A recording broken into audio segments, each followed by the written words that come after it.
For more than 4 decades, Al Roker has been a constant presence in American living rooms.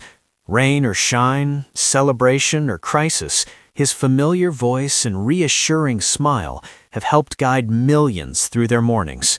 To viewers, he has always seemed indestructible, full of energy, humor, and optimism, the kind of person who could weather any storm. But behind that steady on-screen presence was a battle few truly understood until it forced him to stop. Not slow down, not pause briefly, but stop completely. Al Roker's health crisis didn't arrive gently. It came with urgency, fear, and an unmistakable message that even the most resilient bodies have limits. For a man who built his life around showing up, no matter how he felt, that realization was both frightening and transformative. In moments of quiet reflection since his recovery, Al has spoken candidly about how that experience reshaped his outlook on life. And what he shares now is not about illness alone, it's about clarity. Before his health scare, Al admits he lived at full speed. Early mornings, relentless schedules, and the pressure to always be on. Like many people of his generation, he believed that endurance was a virtue and rest was optional. You push through, you don't complain, you keep going.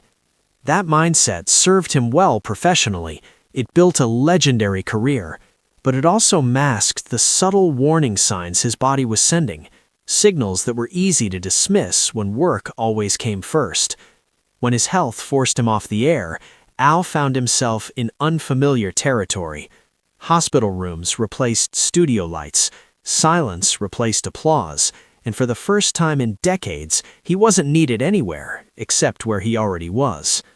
Lying there, surrounded by uncertainty, Al confronted a question that many people don't face until much later in life.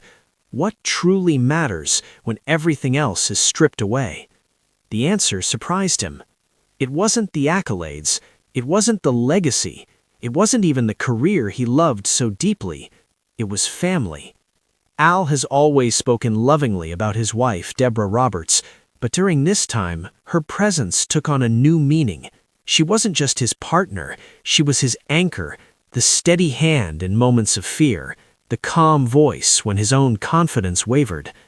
Watching Deborah juggle her own demanding career while quietly holding their family together opened Al's eyes in a way nothing else ever had.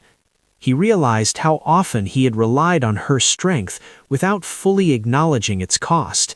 How many times she had carried the emotional weight so he could keep moving forward. That realization, he says, stays with him. For longtime viewers, this part of Al's story resonates deeply. It mirrors the unspoken truth many couples come to understand over time, that partnership isn't just about love, but about endurance, sacrifice, and showing up when life becomes uncertain. As Al recovered, something else shifted. His relationship with time. Time, once something to manage and fill, became something to respect.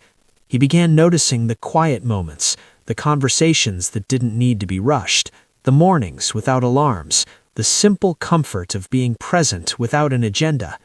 He admits there are things he wishes he had done differently, times he ignored fatigue, moments he pushed through when he should have listened. But rather than dwell on regret, Al speaks now with gratitude for the second chance, for the wake-up call, and for the perspective that came with it.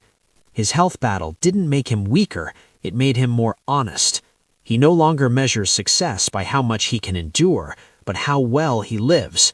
He laughs more freely, he rests without guilt, and perhaps most importantly, he allows himself to be human, vulnerable, imperfect, and deeply appreciative of each new day. For longtime viewers, seeing this side of Al Roker is both humbling and comforting. It reminds us that strength isn't about never falling, it's about learning when to slow down and accept help. Al's reflection isn't a warning meant to scare, it's an invitation to listen to your body, to cherish the people who stand quietly beside you. to understand that life isn't measured by productivity alone, but by presence, because sometimes the most powerful forecast isn't about tomorrow's weather. It's about the fragile, beautiful gift of today and the wisdom to finally appreciate it.